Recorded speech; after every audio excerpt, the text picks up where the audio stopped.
Hello नमस्कार सर्वांना। सर्वप्रथम ओम नमः शिवाय। मी कोमल स्वागत करते तुमचं आपल्या आणखीन एका नवीन व्हिडिओमध्ये। तर मी आज बनवणार आहे इथे तिळेचे लाडू। तर मी यासाठी फक्त 3च पदार्थ घेतलेले आहे, तुम्ही बघू शकताय, तीळ, शेंगदाणे आणि गूळ। तर सर्वप्रथम आपण पहिले तीळ गरम करून घेऊया, म्हणजे छान भाजून घेऊया तिला। तर मी इथे एक लोखंडाची कढाई घेतलेली आहे आणि त्यामध्ये मी टाकलेले आहे तीळ। हिला छान आपण लाल होईपर्यंत भाजून घ्यायची आहे।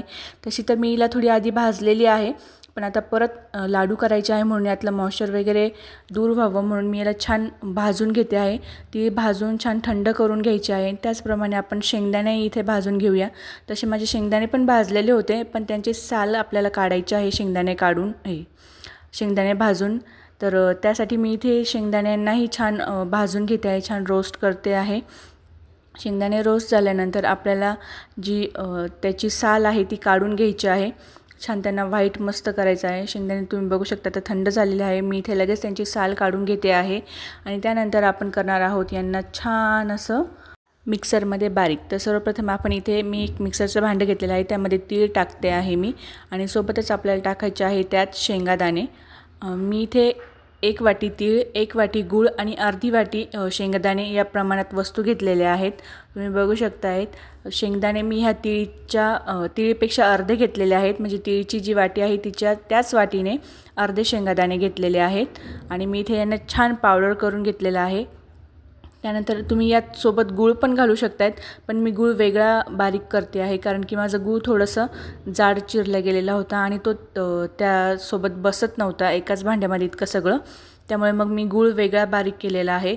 आणि आता आपण हे मिश्रण सगळं एकत्र करायचं आहे, म्हणजे शेंगदाणे, गूळ आणि आपली तीळ जे केलं होतं आपण बारीक ते सगळं एकत्र करायचं आहे। आणि मी याला 2 टप्प्यामध्ये परत एकदा मिक्सरला छान फिरवून घेणार आहे, कारण की गूळ जोपर्यंत छान तिळीमध्ये मिक्स होत नाही, लाडवांमध्ये मिक्स होत नाही, तोपर्यंत लाडू छान बांधले जाणार नाही। त्यासाठी मी इथे आता आधी हाताने आणि त्यानंतर मी इथे मिक्सरच्या भांड्यामध्ये मिक्सरच्या भांड्यामध्ये हे मिश्रण टाकून याला छान एकजीव करणार आहे।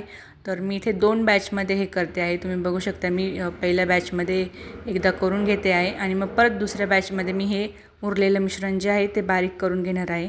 तर बघू शकता आपलं मिश्रण इथे छान बारीक झालेलं आहे।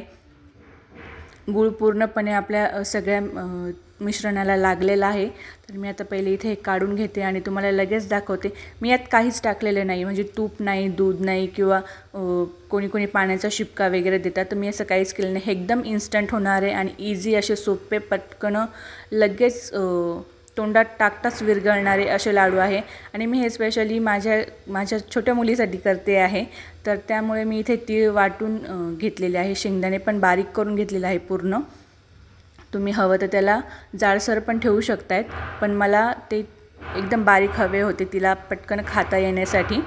तर बघू शकता लाडू किती सुंदर बांधले गेलेले आणि पूर्ण याचं तिळीचं तेल, शेंगदाण्याचं तेल सुटलेलं आहे त्याला, आणि गुळाचा आपला जो चिकटपणा आहे त्यामुळे लाडू एकदम पटकन बांधले जात आहेत।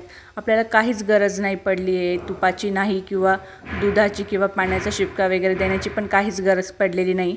तुम्ही बघू शकता इतके छान सुंदर आपले लाडू तयार झालेले आहे।